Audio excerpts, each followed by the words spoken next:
ya estamos de regreso con la disrupción, con Cristian. A ver, ¿cómo estás, Cristian? Muy bien, gracias. ¿Seguro bien? No, yo no, pero pues es lo protocolario, tengo que decir eso, porque si no... Pero aquí no seguimos protocolos, Aquí estamos, la más verdad, bien. ¿cómo estás? Aquí seguimos. Pues, ¿por dónde empezamos? Hoy sí hay mucho que hablar. Pues obviamente sobre Venezuela, ¿no? Todo lo que gira en torno a... Ayer se empezó a esparcir un rumor, gracias a un personaje que ahorita mencionaré, de que Trump iba a dar una declaración después de la votación que hubo además en el Congreso, que Trump iba a dar un comunicado de que iba a declararle la guerra a Venezuela, tal cual. Quien dio esta información, supuestamente a través de fuentes cercanas a las instituciones estadounidenses, fue Tucker Carlson, un personaje que es de ultraderecha en el suelo estadounidense, pero que últimamente lo enarbolan también incluso desde las izquierdas, porque públicamente está contrario al proyecto sionista, por algunas razones en específico. Algún día explicaremos por qué. Entonces la gente estaba muy como a la expectativa, esperando que iba a anunciar Donald Trump. Y no ocurrió esto. Fue un discurso totalmente, repleto de frivolidades. También lo que suele hacer Trump, ¿no? Sobre la importancia y cómo ha cambiado todo en Estados Unidos. Un típico discurso estadounidense. Pese a ello, continúa este proceso de bloqueo en contra de Venezuela, totalmente ilegal. Y además, previamente, ayer por la tarde, a mediodía, en el suelo estadounidense, Donald Trump da una declaración, no en la Casa Blanca, fuera, donde dice que van a recuperar su petróleo y su tierra, así tal cual. Y esto en referencia, por supuesto, a los hidrocarburos, el territorio venezolano, que jamás han sido territorio estadounidense, ¿no? Y creo que aquí ya se puede apreciar, ya nosotros siempre lo hemos sabido, ¿no?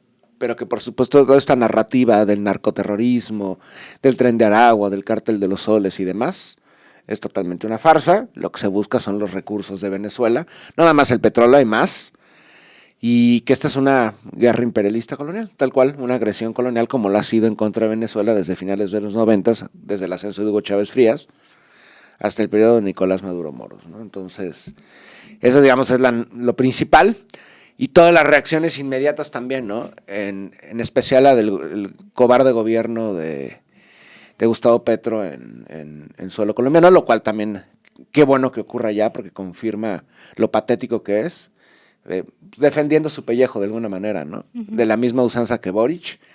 Y bueno, pese a las amenazas en contra de Colombia, vemos cómo se postra ante el imperio, y de hecho el gobierno de Venezuela da un comunicado que es una pedrada directa al gobierno de Bogotá. Dice, pues hay que unir esfuerzos y combatir los dos ejércitos juntos, como cual Gran Colombia del siglo XIX, en contra del invasor estadounidense, ¿no? Y bueno, Petro esta declaración, ya, qué bueno que ocurre esto también para empezar a mostrar quiénes son y cuál es su verdadera personalidad de estos personajes que se dicen muy antiimperialistas, pero bueno, cuando se trata de el internacionalismo, que creo que es una característica fundamental también del antiimperialismo, revelan su verdadero rostro. Entonces, bueno, en este momento el asedio en contra de Venezuela continúa, en contra de las embarcaciones, y también entender una serie de estupideces que dice Donald Trump, que va dirigido a gente de ese mismo nivel, estúpida, con respecto a la historia venezolana. Si recurrimos a los procesos institucionales en Venezuela, la nacionalización de los hidrocarburos ocurre, de hecho, décadas antes del ascenso de Hugo Chávez Frías. Es en el 73, si no me equivoco. Todavía está Carlos Andrés Pérez en su primer periodo, si no me equivoco. Ahí ocurre la nacionalización. Y lo que está diciendo Donald Trump se puede interpretar de esta manera, es que él busca que esta nacionalización se acabe y toda la inversión que tuvo Estados Unidos desde los años 40 se recupere a través justamente de la explotación de los hidrocarburos.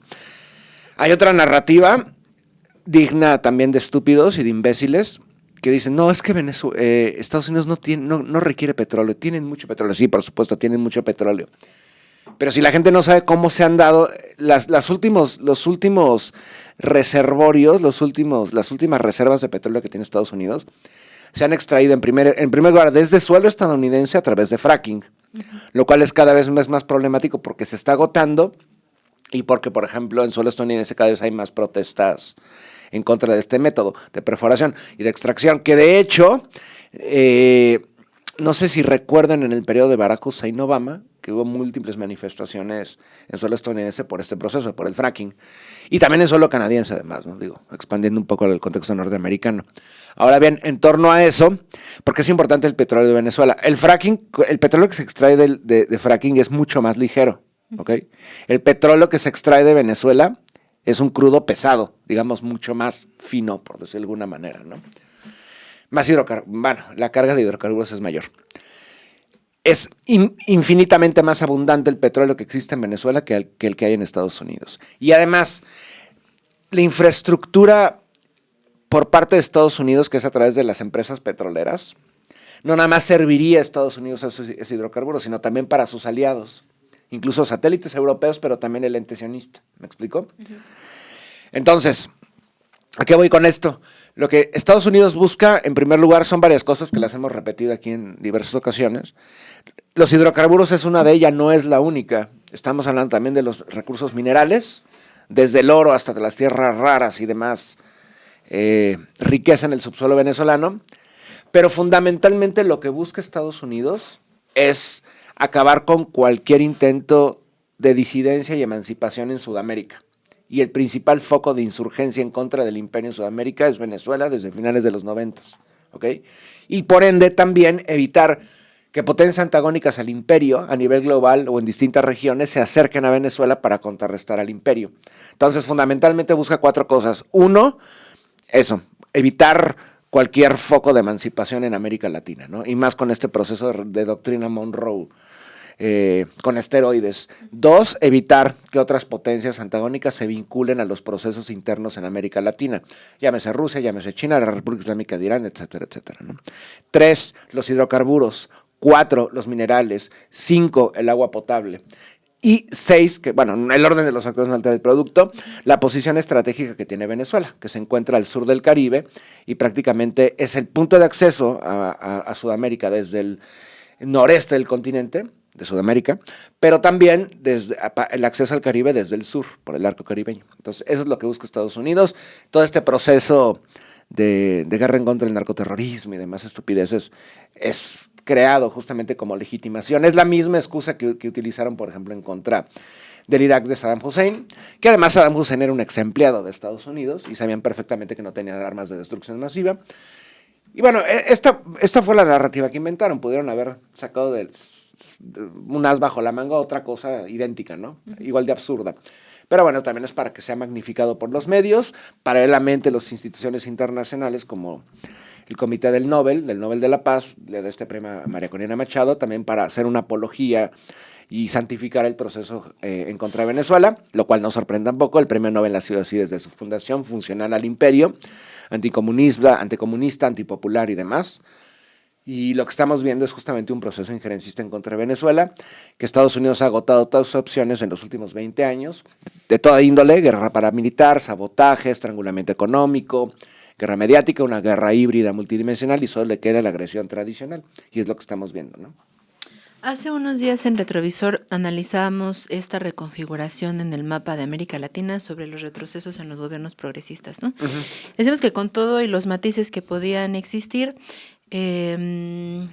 Colombia, que ya es un problema como más evidente, Brasil, México podrían estar como todavía de un lugar desde la izquierda, ¿no? México y Brasil recientemente se han posicionado como ofrecer esta cuestión de mediación. Uh-huh. ¿Cómo ves esta respuesta? Y también si podemos profundizar un poco en este zigzagueo, bueno, que yo creo que ya no será un zigzagueo, sino ya una abierta manifestación en pro de Estados Unidos de Gustavo Petro, ¿no? Uh-huh. Hace hoy una invitación a María Corina Machado a Colombia. Uh-huh. Pero bueno, a ver, centrémonos primero en esta cuestión de México y Brasil, poniéndose como mediadores. ¿Qué tanto también tiene que ver en esta respuesta, por lo menos de la presidenta Claudia Sheinbaum? Uh-huh. Porque ella enfatiza, ¿no? Como, bueno, independientemente de lo que podamos pensar sobre el gobierno de Nicolás Maduro, y al mismo tiempo, o en un poco como sintonía como Brasil, el ser mediadores no justifica esto o crea un discurso como que hay un conflicto Sí, de ambas partes sí. cuando no se establece explícitamente que es una acción intervencionista hostil y unilateral de Estados Unidos. Sí, y desde el momento en que dice independientemente de lo que pensemos del gobierno de Nicolás Maduro, ahí da entrada a que se teorice de que se puede polemizar en torno a su legitimidad, ¿no? Es un gobierno legítimo, elegido democráticamente, que además fue un proceso extremadamente reñido. La oposición no tuvo números tan bajos, pero ni ganó Nicolás Maduro Moros. De hecho, yo estuve ahí, presencié el proceso. Pero más allá de esto, vemos la tibieza por parte. No se lleva el nivel de arrastrado por parte del gobierno de Gustavo Petro, pero se lleva un nivel de tomar sus precauciones nuevamente, ¿no? Ante la furia del imperio. De Brasil, exactamente lo mismo, lo mencionamos también en el pasado retrovisor, de cómo Brasil incluso ha minado las aspiraciones de Venezuela para ingresar vía fast track a los BRICS, lo cual hubiera servido también para incrementar, digamos, no sé, el comercio con otras superpotencias en suelo sudamericano. Y de México continúa con esta actitud tradicional de la política exterior mexicana, que en este momento creo que es totalmente inútil. ¿Por qué es totalmente inútil? Porque se tiene que hacer, mencionar que es lo que está haciendo Estados Unidos es totalmente ilegal y tarde o temprano puede ser aplicado en contra de México también. Se le acaban de imponer a México orden desde Washington de que impongan los aranceles en contra de la República Popular de China, ¿no? Y eso es solo el primer paso, puede ir más. ¿Hasta qué punto vamos a bailar el ballet folclórico de Washington que nos imponen en cuanto a política exterior? ¿Hasta qué punto México, la autodeterminación de México, se va a ver, digamos, amenazada por las imposiciones y las amenazas por parte de Washington? O sea, la política exterior mexicana busca el diálogo, pero no puedes dialogar con un imperio que está buscando, en primer lugar que ya tiene bloqueadas tus costas, y que estás haciendo ejercicios militares de amedrentación en tu contra. Entonces, es el gran problema. Toda la América Latina está aterrorizada con respecto a este gobierno. O está aterrorizada o está sometida. Porque, a ver, si vemos el caso que hemos hablado de Andinoamérica, desde el Ecuador hasta la Argentina, 6 gobiernos pues, prácticamente están entregados por completo. Y por lo que veo, el gobierno de Colombia y el gobierno de Brasil probablemente también, ¿no? Entonces han dejado a Venezuela sola. Más allá de las palabras de aliento de otras potencias en otras regiones del planeta como Irán, la Federación Rusa o China, Venezuela está sola, solamente vinculada con Cuba, lo cual Cuba vive el mismo proceso desde hace 70 años por parte del imperio, un bloque económico, asedio y guerra multidimensional y de demonización. Entonces, mientras tanto, la demonización continúa en contra de Venezuela. Y de pronto hay estas palabras por parte del gobierno que dicen, bueno, más allá de lo que opinemos de Nicolás Maduro, bueno, ¿qué opinamos? Que es un gobierno legítimo, punto. De lo mismo están diciendo en contra de México, por ejemplo, ¿no? Por parte de la oposición aquí interna, como también desde el exterior. El narcogobierno mexicano. Exactamente la misma narrativa. Lo mismo que están diciendo en contra del gobierno de Gustavo Petro, ¿no? Ahí vemos como Petro ya reculó por completo. Ya se apanicó. Entonces, que la espada de Bolívar, por favor.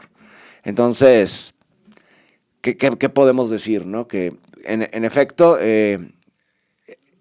no es el primer proceso que vimos, de hecho en cercanía con respecto a hidrocarburos, el más cercano es la República Islámica, el Irak de Saddam Hussein en 2003, ¿no? Todo era con tal de hacerse con los recursos de Irán y la posición estratégica, y además por orden del sionista. Si retrocedemos a los años 50, nos podemos encontrar en contra del gobierno de Mohammad Mossadegh en lo que es la República Islámica de Irán, en ese momento una monarquía constitucional. Exactamente lo mismo, para evitar la nacionalización de los hidrocarburos en Irán, el gobierno británico y el gobierno estadounidense orquestan la operación Ajax de injerencia en contra del Irán de Mossadegh, hacen un golpe de Estado, le dan más poder al Shah y crean una policía secreta. Eso es lo que se busca justamente para Venezuela. Acabar con el gobierno de Nicolás Maduro Moros, poner un esperpento, un homúnculo como María Corina Machado o Leopoldo, personajes de esta índole, ¿no? Y continuar con el proceso extractivista de hidrocarburos, de minerales, de materias primas y crear un asentamiento colonial en esa región para evitar justamente que este proceso se repita y el retorno del chavismo, porque el chavismo no nada más es la cúpula que vemos, no sé, no nada más es Delcy o Nicolás Maduro Moros o Diosdado Cabello o Padrino López, no, son muchos más, y me refiero a muchos más a millones de seres humanos que apoyan el proceso revolucionario en suelo venezolano. Para eso quieren justamente no nada más colocar un gobierno afín, sino también someter al pueblo venezolano a los dictados por parte de Washington, ¿no? Uh-huh. ¿Qué tanto está, lo hemos hablado otras veces, de la radicalización, ¿no? O por lo menos una definición clara. No un zigzagueo, no esto que hemos visto, por ejemplo, ahora de México, Brasil y Colombia, que nos has explicado, bueno, puede ser que estén también aterrorizados. Lo vimos también en el retrovisor sobre la acción de Venezuela y de Cuba, y cómo al tomar acción en contra del imperio son estrangulados, ¿no? O sea, tienen un castigo muy explícito por parte de Estados Unidos. Eso es lo que puede estar temiendo estos países que no dan como un efectivo respaldo a Venezuela, o sea, que no hay una radicalización. En el caso de México se ha cuestionado mucho como en ese sentido, ¿no? Lo que podría estar en juego si esto ocurre, o sea, como sumarse a esta amenaza con Washington. ¿Cómo podemos entender esto? O sea, abiertamente tenemos que decir, sí, el gobierno mexicano no sabe qué estrategia tomar para contrarrestar el poderío estadounidense en todos los campos, en todos los terrenos, ¿no? Porque justamente no ha ocurrido un proceso de radicalización como en otros contextos, como en Venezuela, Nicaragua, como en Cuba. En Cuba prácticamente están fuera del sistema mundo capitalista. Y debido a que es una isla en lo ideológico también, pero una isla también en lo económico y en lo físico, en lo real, pues obviamente viene este proceso de aislamiento. Después de 1991, la situación en Cuba se torna cada vez más complicada porque desaparece la Unión Soviética, el Pacto de Varsovia, porque hay un proceso de liberalización de China y porque a fin de cuentas el bloqueo se agudiza. Saben perfectamente que la forma de quebrar una nación isleña, aislada, es justamente a través de esa manera, ¿no? De todas maneras, a pesar de que Cuba ideológicamente está en otro espectro, continúa pues, procesos comerciales con otros países, ¿no? Continuaban abiertamente con México, algunos países sudamericanos. La Federación Rusa en ese momento pues, está resquebrajando, hay un proceso de balcanización, etcétera, ¿no? Pero hay un proceso claro de radicalización. ¿A qué me refiero con radicalización? O sea, un proceso de quiebre, de rompimiento con las instituciones y con el sistema mundo capitalista, con las situaciones financieras, industriales y el militarismo occidental. Es lo que ocurre en suelo cubano. En Venezuela ocurre medianamente, por lo menos a comienzos de la década del 2000 medianamente ocurre hasta que viene el golpe en contra de Hugo Chávez Frías. Ahí se decide acelerar el proceso revolucionario en Venezuela e incluir al pueblo venezolano. ¿A qué me refiero con incluir al pueblo venezolano? Pues el proceso de los 5 poderes en Venezuela. En Venezuela hay 5 poderes, no hay 3 poderes. Uno de ellos es el poder popular. Que el poder popular, en caso de que los otros poderes se vean afectados por una injerencia, digamos, que el poder popular tome las riendas del Estado.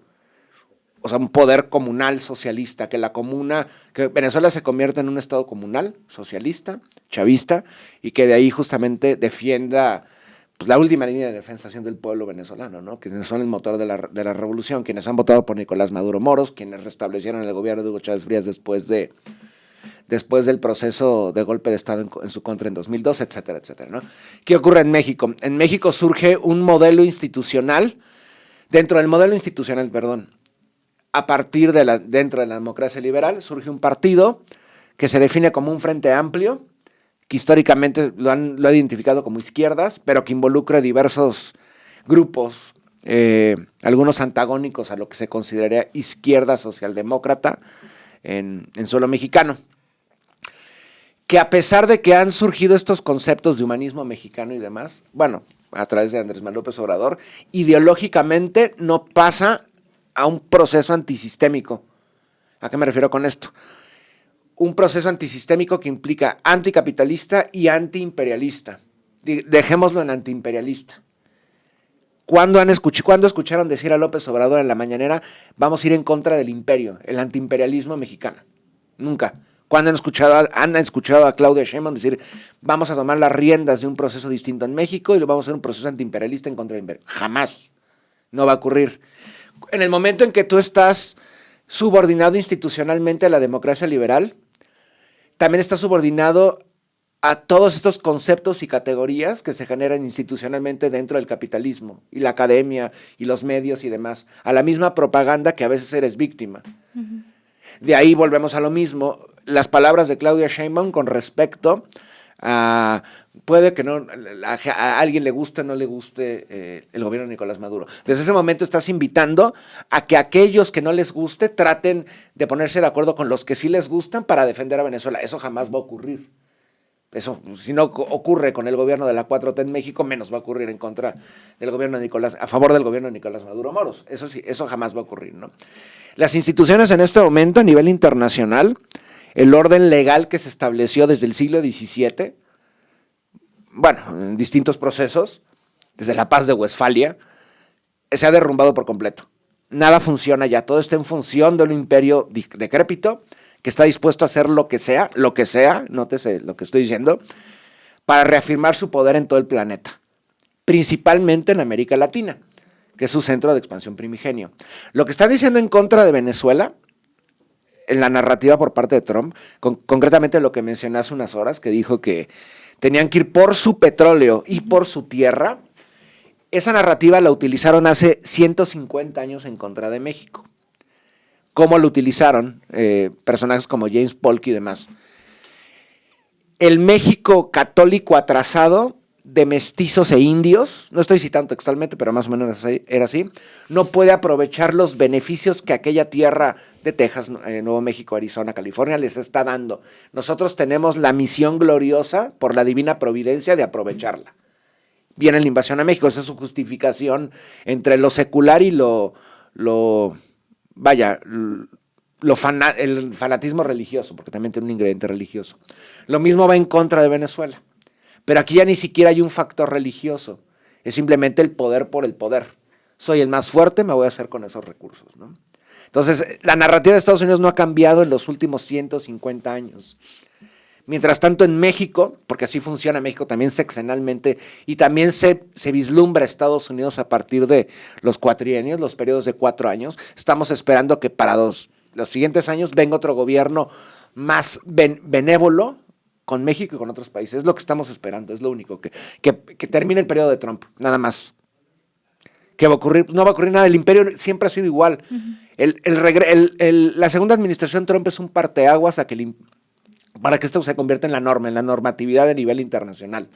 Estados Unidos no va a regresar a otro escenario porque es conveniente para Estados Unidos ser de esta manera, ser un imperio cínico abiertamente, porque Estados Unidos está en un periodo crítico, un periodo con una deuda impagable en suelo estadounidense, etcétera, etcétera. Y sin mencionar lo que dentro de la propia administración Trump, lo que se avecina, aunque no sabemos hasta qué punto, de la revelación de los archivos de Epstein, por ejemplo, ¿no? Que van a estar editadísimos, obviamente, ¿no? No va a salir todo porque se derrumba el sistema político estadounidense, porque prácticamente los dos partidos políticos, grandes jerarcas de las multinacionales y demás personajes de la vida pública y política en Estados Unidos están involucrados en pederastia y tráfico sexual de niños y mujeres, ¿no? Entonces, más allá de esto, México no va a cambiar su postura, no sé hasta qué punto. ¿Hasta qué momento? Porque vuelve a lo mismo. En México y en toda América Latina y a nivel planetario, desde el sur global, están apanicados por lo que puede hacer Donald Trump. Hay países más dignos, con una postura más independiente, desde la emancipación. Pero bueno, también en el momento en que tú tomas esa postura, tienes que asumir los costos de eso, que va a venir un proceso en tu contra constantemente, ¿no? Veas el caso africano de Burkina Faso, Mali y Níger, que son de una importancia estratégica también. Y son países con economías mucho más endebles que la economía mexicana y otras economías de América Latina, ¿no? Entonces hay, digamos, 3 posibilidades. Tomas este rumbo, tomas el rumbo de los países de Andinoamérica, que hemos visto cómo se han volcado a favor del imperio, ya no existe una América libre en ese contexto, o bien enfrentar el proceso en contra del imperio, lo que está viviendo Venezuela desde el periodo de Hugo Chávez Frías, ¿no? ¿México va a ocurrir eso? No lo creo. Yo creo que son los límites de la 4T, es los límites de la administración de Claudia Sheinbaum Pardo, son los límites también de Andrés Manuel López Obrador cuando estaba su periodo. No se va a llegar a más, punto. No va a llegar más, punto, a otro nivel. Sin embargo, ambos escenarios nos llevarían eventualmente al mismo lugar, claro, ¿no? O sea, el no apoyar, el no, en este sentido, radicalizarnos por el temor de algún tipo de intervención. Están ganando tiempo. Ajá, sí, de sí. alguna u otra manera. Y porque también, o sea, vaya, el temor no es que esté infundado, ¿no? O sea, no es como un temor superficial, sino fundado de las represiones que podría tener Estados Unidos. Sin embargo, si no hay un posicionamiento, eventualmente estos mismos argumentos que se esgrimen contra Venezuela podrían usarse también contra México, ¿no? Y la falta de solidaridad, por ejemplo, en el caso también de Gustavo Petro, que Donald Trump hace unos días lo veíamos, ¿no? Que decía, Colombia es el siguiente. Lo de Petro es patético. Y ahora, pero, o sea, él no está pensando que eventualmente en unos meses quizá que la andanada sea contra Colombia, con esta postura que ya tomó, también se quedará solo, ¿no? Sí. Y además estamos en un escenario, no es el 2008 o 2010. No hay otros países en que te puedas apoyar. O sea, ¿somos nosotros o...? Sí. Petro ya tomó la decisión. Bueno, supongo que eso le va a dar un tiempo también para que, o no sé, probablemente suavice el régimen washingtoniano. Pero es que nunca va a suavizarse, ¿no? O sea, nos has dicho esta cuestión sistemática. Y también quería aquí preguntarte, hace rato decías que le beneficia más al imperio estadounidense ahora mostrarse de manera explícita. Sí. ¿Por qué? Porque no pueden a nivel planetario. A ver, vamos a analizar el contexto. Sería interesante. Necesito una pluma por ahí. Román, ¿tendrás una pluma? Hay una narrativa, y si lo podemos ver siempre en los medios de comunicación y en los conglomerados mediáticos, en los medios tradicionales. Siempre que hay un proceso en contra de un pueblo, en contra de una nación, aseguran que viene la Tercera Guerra Mundial. Cuando viene la respuesta legítima por parte de la Federación Rusa en contra de Ucrania, aseguran, aquí va a comenzar la Tercera Guerra Mundial. Cuando viene la agresión de Estados Unidos en contra de Irak en 2003, posteriormente en contra de Libia en 2011, al igual que en Siria en ese mismo año. Muchas gracias. Los mismos intentos en contra de la República Popular de China, históricos desde 1989, etcétera. No solamente desde los medios y los contextos profanos, que no están versados en esto, sino también en la academia o en los medios, que bueno, también no suelen estar muy versados, aseguran que viene la Tercera Guerra Mundial. Y hasta el momento no ha ocurrido, de acuerdo a su perspectiva. Mi perspectiva es que desde en 2001 comienza la Tercera Guerra Mundial. La Tercera Guerra Mundial es una guerra por recursos, al igual que fue la Primera y la Segunda Guerra Mundial, por territorio y por recursos, como todos los conflictos lo son, tal cual. No hay un conflicto que sea de corte religioso. El proceso de creación del ente colonial sionista y genocidio israelí no fue para un hogar para el pueblo judío, no. Fue como un proceso extractivista regional en el oeste de Asia, pero bueno, estoy dando un ejemplo, ¿no? ¿Qué ocurre? Después de la caída de la Unión Soviética, cuando cae la URSS, en ese momento Washington declara su unipolaridad global, al grado que publican obras, pasquines tales como El fin de la historia de Francis Fukuyama, donde aseguran que ya después de esto no va a ocurrir absolutamente nada, porque es el triunfo del capitalismo con epicentro en Estados Unidos, ¿ok? Hay otros que tienen otra postura, también pasquines de propaganda de Washington. Hay un texto que se llama El choque de civilizaciones, donde aseguran que ahora, debido al fin por lo menos del contexto soviético, ahora las civilizaciones se van a replegar a su contexto histórico-cultural. O sea, digamos, Occidente se va a enfrentar al mundo ortodoxo, representado por la Rusia a partir de Yeltsin. Luego está el contexto cínico, así le llaman. Cínico no en el sentido griego, sino en el sentido chino. Luego al contexto, por ejemplo, de dármico, de la India y demás, ¿no? O sea, que se van a agrupar, digamos, en bloques las civilizaciones. El punto es que todas estas apologías que surgen se hacen en torno a la idea del supremacismo estadounidense ha triunfado. Desde 1945 a 1991, Estados Unidos ganó la Guerra Fría, y a partir de ese entonces se va a inaugurar la Pax Americana, lo cual chocaba con dos problemas fundamentales. Uno, si no hay una potencia con quien se enfrente Estados Unidos, el proceso de acumulación y expansión del imperio no tiene sentido, pierde absolutamente sentido, lo cual implicaría un proceso de desarme por parte de Washington, lo cual llevaría incluso a que otras potencias o otras naciones se envalentonen y desafíen a Washington. Pero el problema para Washington es que ya no hay enemigos. ¿Por qué? Pues porque desapareció la Unión Soviética, China está en un proceso de liberalización económica y que no es una potencia todavía. Entonces Washington no tiene ninguna potencia. Está la República Islámica de Irán por ahí, que de hecho en el periodo de un personaje que se llama Khatami, presidente de la República Islámica, estaban en vías de normalizar los lazos con Estados Unidos. Entonces ese es el problema. Estados Unidos no tiene rival geopolítico en ese momento, en la década de los 90, del 91 al 2001 más o menos, al 2000, digamos. ¿Qué ocurre? Estados Unidos tiene que inventar procesos de agresión. Tiene que inventar, no una bandera falsa como tal, pero se tiene que maximizar amenazas locales, a nivel ridículo incluso, para legitimar continuamente el proceso de expansión del capital y del imperialismo estadounidense. En los 90 tenemos 3 concretas. Una es Yugoslavia, una es Somalia y el otro es Sudán. Hablemos de Yugoslavia. Yugoslavia, después del fin del pacto, cuando viene el fin de la URSS y el Pacto de Varsovia, Yugoslavia no está en el Pacto de Varsovia. Salió porque había una rivalidad histórica entre Tito, Josip Broz, líder croata de Yugoslavia, y de Stalin.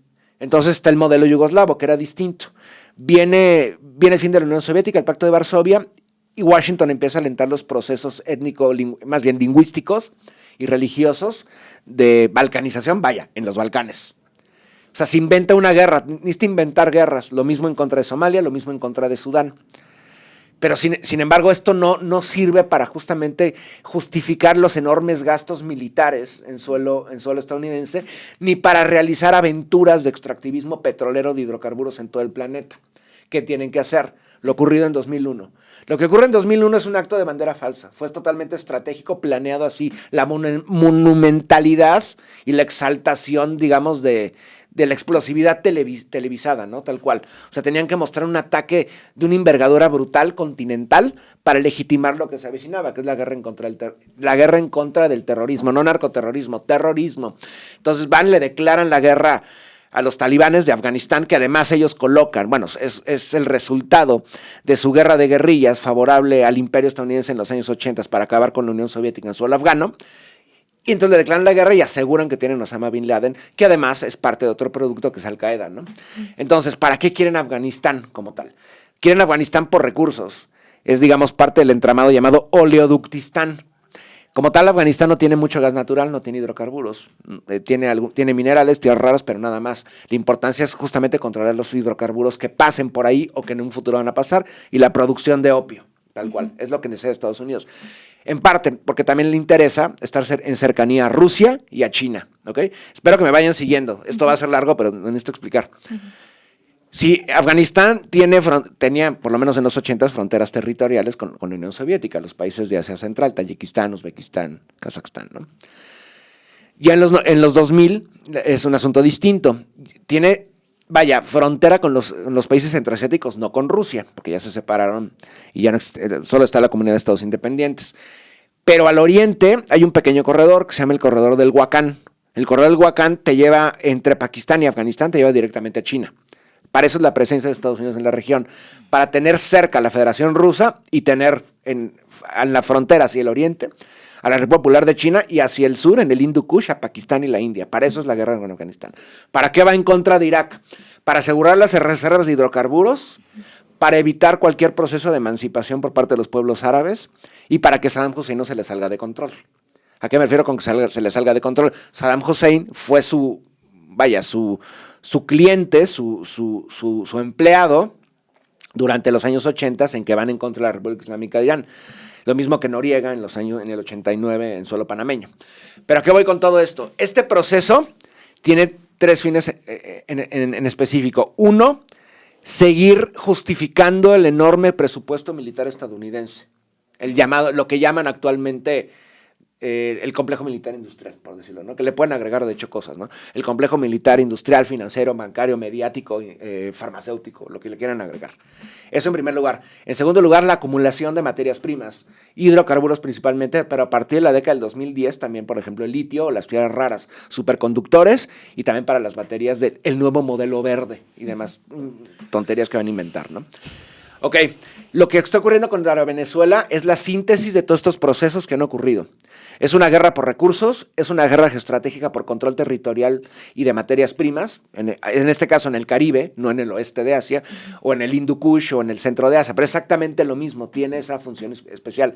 La gran diferencia, y por eso mencioné justamente lo del fin de la historia y todo esto, es que las condiciones del capitalismo en este momento son muy distintas de lo que ocurría hace 25 años, en 2001. ¿Por qué? Porque Estados Unidos ha llegado a su límite, no puede ir más. Y vemos el proceso de deuda interna en suelo estadounidense. Y vemos la incapacidad de Estados Unidos para reclamar todos esos recursos que busca. Hablando, por ejemplo, de los hiperconductores, de los supertransmisores, las tierras y demás. Todo ese mercado lo tiene ya controlado China. Hablemos también, por ejemplo, de energía. A pesar de que Estados Unidos tiene grandes yacimientos de hidrocarburos y grandes reservas de un tipo de crudo en específico que es el ligero a través del fracking, la Federación Rusa tiene infinitamente más cantidad de hidrocarburo pesado que Washington. ¿Dónde puede obtener Washington hidrocarburo pesado inmediatamente para la industria militar y para sus socios cercanos como el sionista? De Venezuela, ¿ok? Además de la República Islámica de Irán, otro mercado cerrado. Y además de Irak, que siguen extrayendo, pero se está agotando paulatinamente, y Arabia Saudí llegó a un punto en que ya le está aumentando el precio también al petróleo de Estados Unidos. Entonces, ¿a qué voy con esto? Todo lo que estamos viendo, todo este proceso de, ¿cómo llamarlo? Si en el análisis no metemos esos factores, el factor económico, el factor geoestratégico, el factor de materias primas, y primordialmente en lo ideológico, el proceso de decrepitud del sistema mundo capitalista encabezado por Estados Unidos, no podremos entender el proceso que hay en contra de Venezuela. Porque vamos a recurrir constantemente, si nos gusta, aunque no nos guste el gobierno de Maduro, no puedes hacer esas cosas en este momento. Te tienes que oponer directamente y enfrentar la narrativa con un discurso obviamente antiimperialista. Porque es el imperio quien se está fracturando. En lo real, no nada más me refiero al ideológico, me refiero a lo real. ¿En qué sentido se está resquebrajando? Washington ya no puede con todo el planeta. No puede ir en contra de China, no puede ir en contra de Rusia, no puede ir en contra de la República, ni siquiera en contra de la República Islámica de Irán. Está delegando responsabilidades. En contra de Rusia se crean este esperpento ucraniano armado por la OTAN. En contra de China tratan de armar a Taiwán. En contra de la República Islámica de Irán tienen su vástago sionista. ¿Ok? ¿En qué se tiene que concentrar Washington? Porque ya no es el Washington del 2001 con George Bush, ni siquiera con Barack Hussein Obama. Es el Washington de Trump, que está muy limitado económicamente y tecnológicamente y militarmente. Entonces tiene que replegarse. ¿A dónde se repliegan? Al continente por donde empezaron su expansión. Son frases que digo constantemente, pero ese es centro de expansión primigenio, su epicentro de expansión primigenio. ¿Desde dónde se empieza a ampliar el poderío estadounidense en el siglo XVIII? Bueno, cuando surgen como Estado Nacional Independiente. Desde la costa estadounidense. ¿Para qué les interesa? Bueno, en primer lugar, para la carga poblacional que se está acumulando en la costa este de Estados Unidos. Ya no nada más hay ingleses y escoceses o neerlandeses, llegan alemanes, llegan italianos, empiezan a llegar de todo tipo de gente, principalmente eurodescendientes, ¿no? Para eso es hacia el oeste, pero ¿qué también les importa en el oeste? Obviamente, los recursos. En el otro extremo del continente de Norteamérica, en suelo californiano, está, por ejemplo, la fiebre del oro. No van a encontrar tanto, pero va a ser importante. Pero lo que más le importa al imperio es llegar a la costa de California, Oregon y Washington. ¿Para qué? Para tener acceso al otro mar, al Pacífico. Porque desde su configuración, Washington se ve como un imperio. O sea, estos padres fundadores, estos esclavistas como Washington, desde que surge como nación Estados Unidos se configura como una superpotencia. A diferencia de México o a diferencia de la Gran Colombia, que tratan de sobrevivir en economías quebradas post-independencia. Y de México ni se diga, porque después de independencia, centralismo contra federalismo, guerra de reforma, intervención francesa 1, intervención francesa 2, intervención estadounidense. México históricamente ha estado en ruinas. Cuando comienza la construcción del Estado Nacional Mexicano, post-revolución de 1910, pues vaya, apenas es un proceso de modernización tardío. Y eso en el mejor de los casos. En América Latina fue todavía peor en algunos contextos, ¿no? De hecho, en Venezuela se acelera la modernización por el descubrimiento de hidrocarburos en los años 20, 30. Pero ¿a qué voy? Volvemos a lo mismo.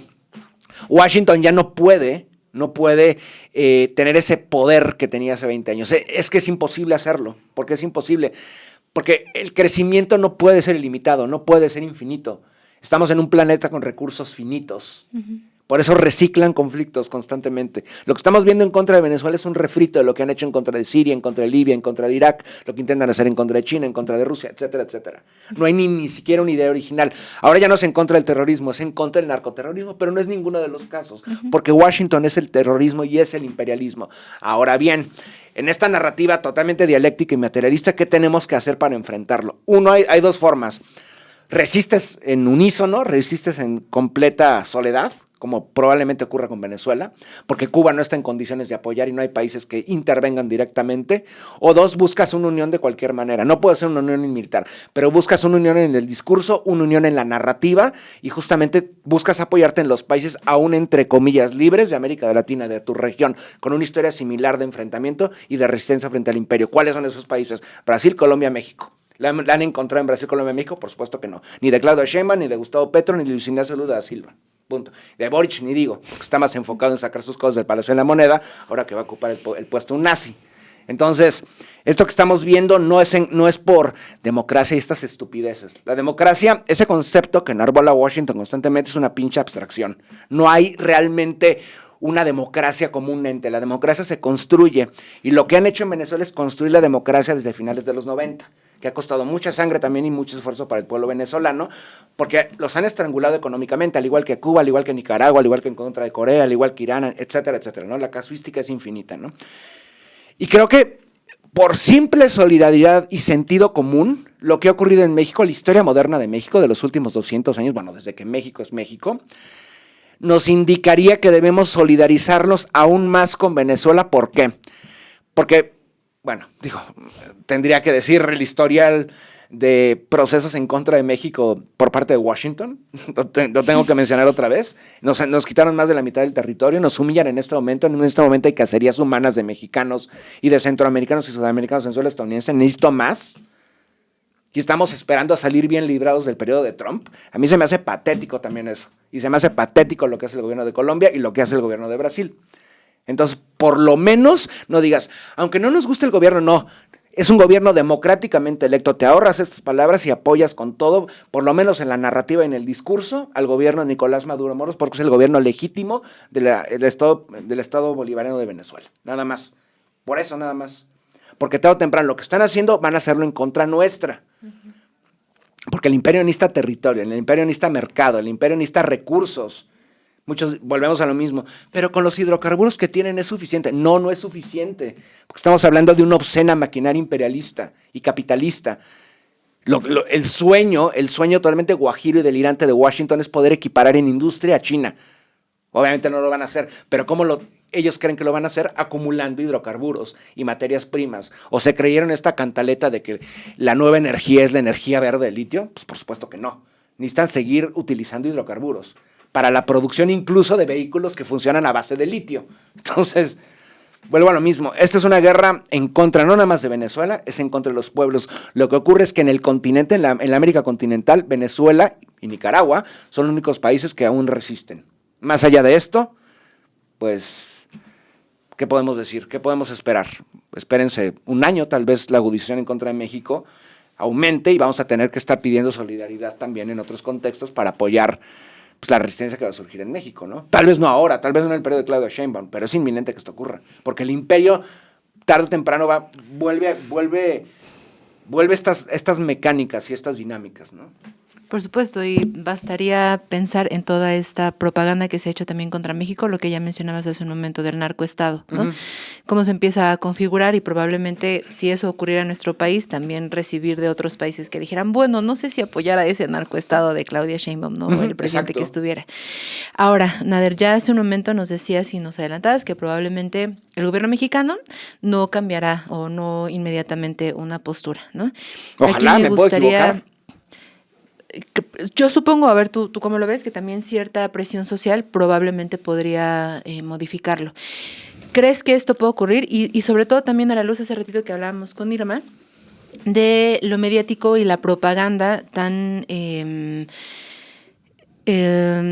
fuerte que existe, ¿no? En medios de comunicación mexicanos por el internet, por la televisión, por los medios también de prensa escrita, constante y sistemática también contra Venezuela. Uh-huh. Lo hablábamos la vez pasada, ¿no? Hay como una diferencia sustancial de pronto, por ejemplo, contra el genocidio en Palestina, uh-huh. que a pesar de todas las resistencias y todo el silencio criminal de los medios de comunicación, el pueblo mexicano se alzó como uh-huh. al unísono. El pueblo mexicano. El pueblo mexicano, uh-huh. sí, y exigiendo justamente también una respuesta mucho más frontal de la presidenta. Bueno, pero en el caso de Venezuela, uh-huh. existe una propaganda muy importante, que medios de comunicación, incluso hasta esa respuesta de la presidenta, le han criticado por ejemplo, no posicionarse, porque sí, no lo ha hecho y ha llamado a María Corina Machado una golpista, pero si no hay apoyo tampoco de las mexicanas y los mexicanos, que están llenos también de esta información incorrecta, ¿cómo puede haber un cambio de rumbo también del gobierno mexicano en esta defensa? En primer lugar, manifestándose públicamente. A ver, si el gobierno de Claudio Sheinbaum, después de año y medio de pedir que reconociera que hay un proceso genocida en contra de Palestina que comenzó hace 67 años, lo hizo, bueno, igual en año y medio reconoce lo que está ocurriendo en contra de Venezuela, ¿no? Eso es interesante, la guerra de narrativas. Lo que estamos viendo en contra de Venezuela, de hecho creo que es una secuela, es un refrito. Lo que han hecho en contra de Cuba, históricamente, ¿no? O sea, la demonización del comunismo. Pese a que el modelo que hay en Venezuela no es el mismo que el cubano. En Venezuela no hay marxismo-leninismo. Se van guiando porque es una revolución gradual, en procesos, lenta. Y también es una revolución también institucional. A diferencia de lo que ocurrió en suelo cubano, a partir del 59 no es un proceso revolucionario armado. ¿Ok? Bueno. Si tomamos en cuenta que es un proceso anticomunista, porque es, o antipopulista, que es exactamente lo mismo, habría que entender que estamos hablando de mecanismos e instituciones arraigados históricamente en los medios, pero también en la cultura popular occidental, incluyendo en la periferia, llámese México. Es interesante cómo, a pesar de que, teóricamente eso supondría, dentro de la 4T hay personas más informadas, en teoría lo estoy diciendo, sobre ciertos contextos internacionales. Hay gente que aún tiene estas etiquetas para aplicarlas en contra de Venezuela o en contra de Cuba. Y volvemos a las mismas problemáticas de la 4T con respecto, por ejemplo, a lo que es ser un frente amplio, que son de los vicios de siempre del capitalismo y de la democracia liberal. Cuando tú eres un frente amplio, aglomeras a distintos sectores, incluso a distintas clases, con intereses distintos, contradictorios, como ocurre en la 4T. Por más de que un sector dentro de la 4T sea favorable a la causa venezolana, a la causa cubana, a la causa rusa, a la causa china, a la causa iraní, a la causa imperialista como tal, hay un sector en la 4T que por supuesto está en contra de esto, que es funcional al mismo sistema institucional imperante en México y en otros contextos. Entonces, en primer lugar, dentro del gobierno, tal cual, que gobierna la 4T, una tendencia tendría que imponerse sobre la otra, ¿ok? Inmediatamente y rápidamente, porque lo que está ocurriendo en contra de Venezuela se va acelerando conforme pasa el tiempo. Lo acabas de mencionar, una cosa es el pueblo y otra cosa el gobierno.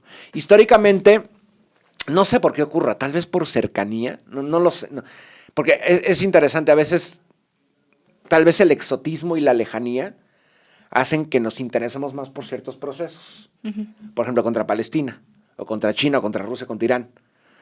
Pero no, a veces no contra Cuba, o no contra Venezuela, o no contra otras naciones de nuestro continente.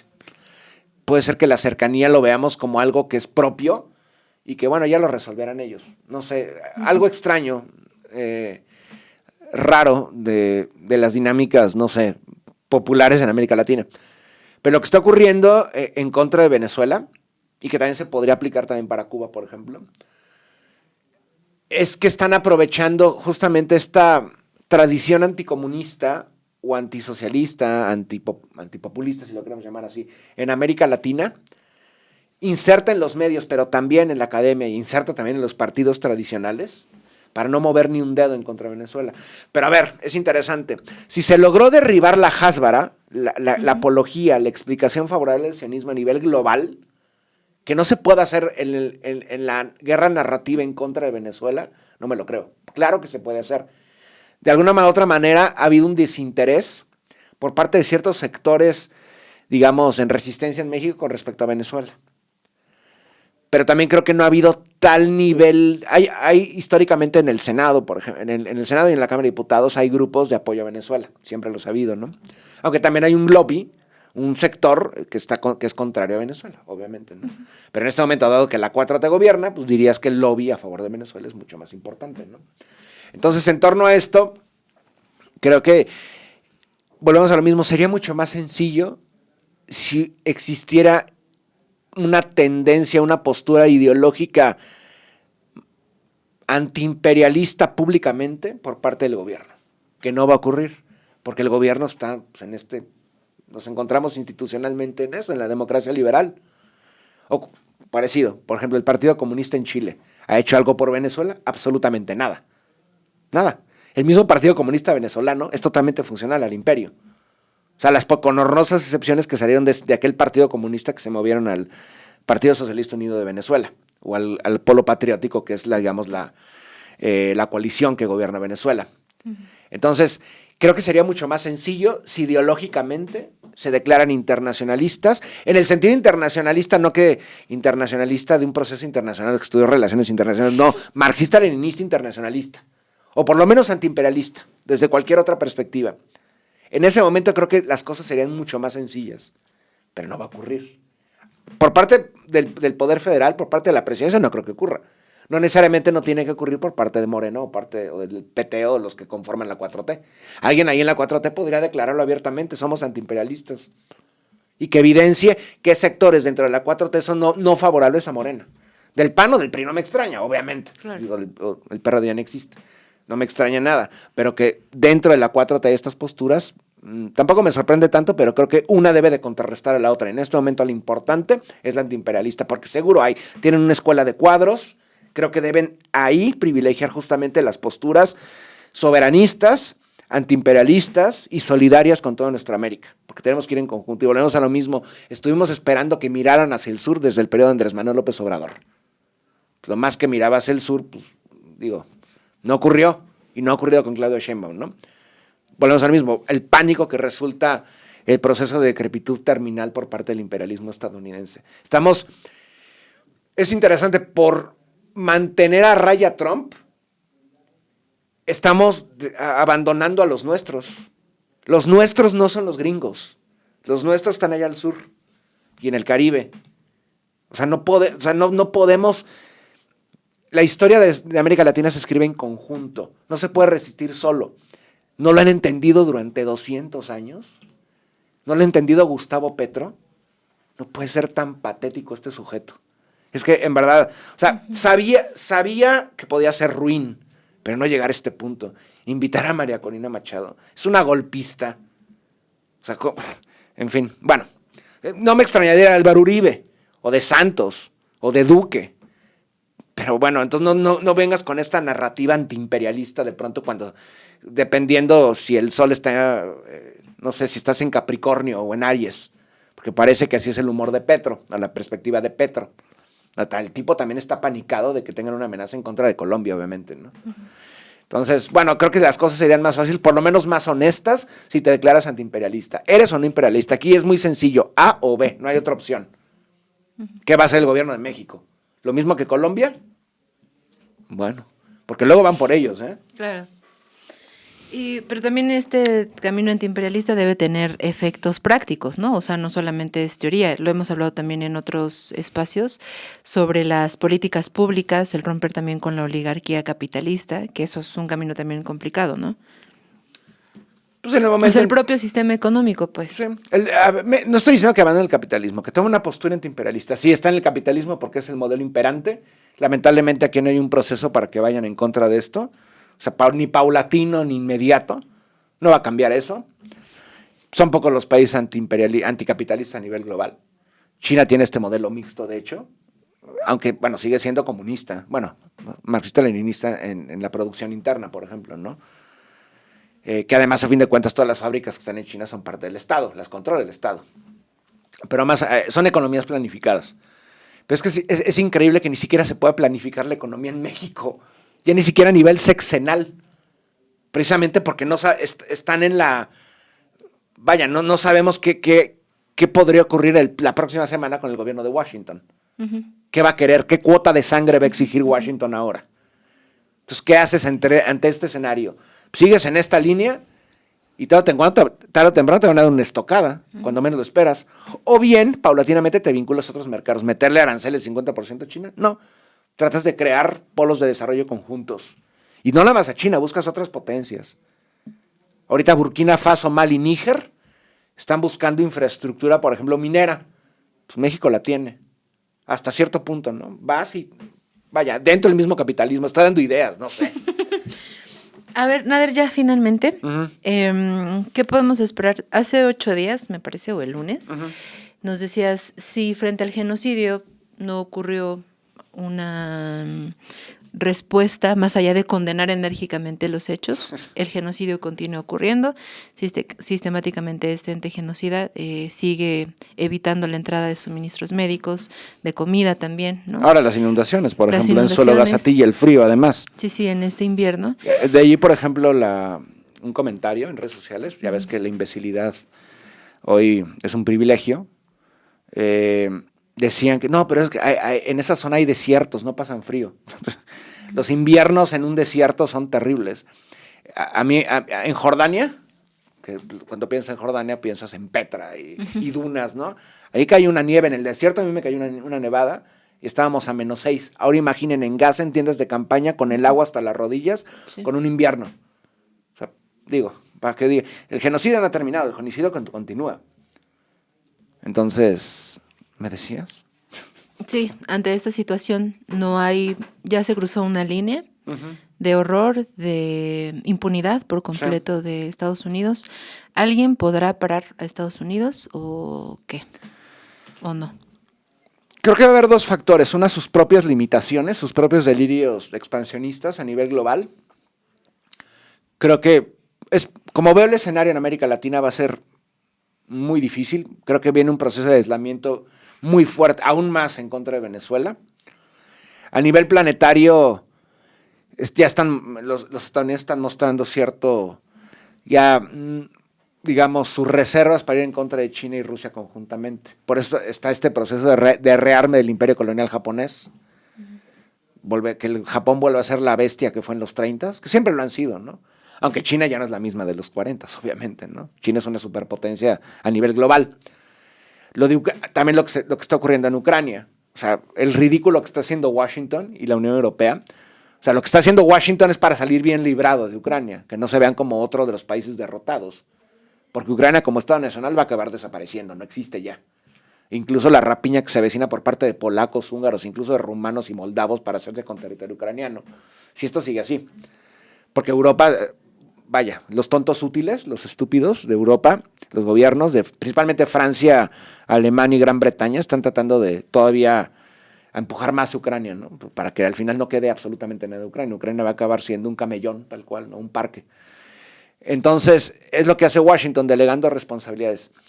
Va a ser muy difícil frenar a Washington en su epicentro de expansión primigenio, que es nuestra América. Creo que lo que pronto va a ocurrir y es inminente, en esta zona andina que hemos visto, cómo se ha fracturado.